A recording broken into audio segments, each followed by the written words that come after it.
Hi there, my name is John Stevens. I'm pastor of Zion Lutheran Church in Oregon City, Oregon, and we are part of the ELCA. And welcome to Dollar Store Children's Sermons, where we take a look at the lectionary text and we tie them to an item from the Dollar Tree, or the kids' room, or the garage, or the junk drawer. I almost combined it in my head, kids' room and garage. Kids' room. Anyway, you know, I'm so glad you're here, and I'm thankful for your partnership in this ministry.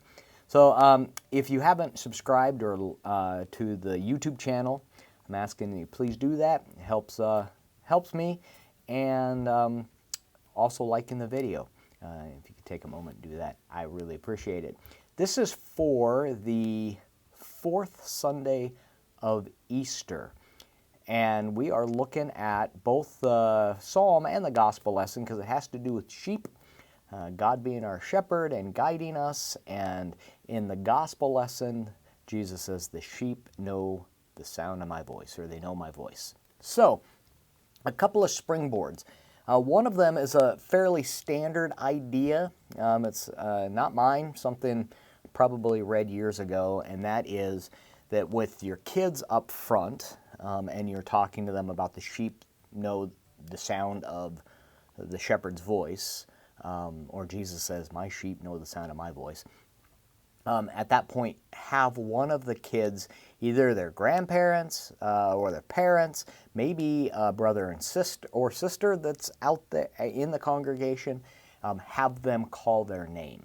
And that's this, I know the sound of their voice. And that kind of, that leads to the conversation about, how did you know that it was the sound of your voice, or the sound of your parents' voice? Some of those conversations. So that's one springboard. Using the same kind of idea around knowing the sound of your voice, or sound of one's voice. Another option is to look up a YouTube video, or look up a Netflix animated show, or look up something on Amazon Prime that you already have pulled up, but something that the kids would know the voice of. Now, for what automatically came to my mind, and this is probably, it dates me, but also I just completely, I had 4 different songs just pop into my head. I'm like, oh, that one there too. But the one that I originally thought of was, we just got a letter, we just got a letter. There's that, and then there are other songs in that series that lead to action. And if you don't know that, because of my beautiful voice and all that, but Blue's Clues. And when they get a letter, and there's a letter, and they get the letter and they open it up, or there's other, and the voice, and this is the springboard, the voice leads to action. The voice leads to a response. And so when they hear the voice, they know whose it is, and they're like, oh, something's going to happen. I thought, the Little Einsteins was another one that came into my mind. You could even, SpongeBob SquarePants, anyway, Paw Patrol, all these ways of where they know the voice. You could actually, for the adults, you could bring up a Ted Lasso quote, or for the kids, could use, hey, there's a superhero in the Marvel universe that that does this, and it could be, I don't know, Doctor Strange.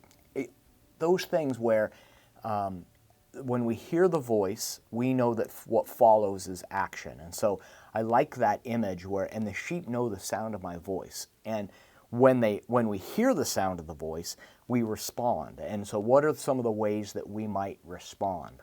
That's also a springboard over last week's gospel, feed my sheep, tend my lambs. The voice of the shepherd leads us to respond. Anyway, those are springboards. I'm hoping one of these can be useful for your children's sermon. At the Dollar Tree, in the book section, there's coloring books that, there are coloring books for My Little Pony. There's all kinds of things. They've got small characters that you could even just lift up the character and go, I wonder what action this character does. I wonder what their voice would tell us. Or how would we know it was their voice that we are hearing? And then, so how do we know if it's Jesus' voice that we hear and when we are called? Well, we are called to love, and so anyway, I'm hoping this can be useful. Thank you so much for stopping by. Thank you for your partnership in this ministry, and may God's blessings be on you this week as you are a blessing to the people that come into contact with you. All right, peace, and we'll see you next week.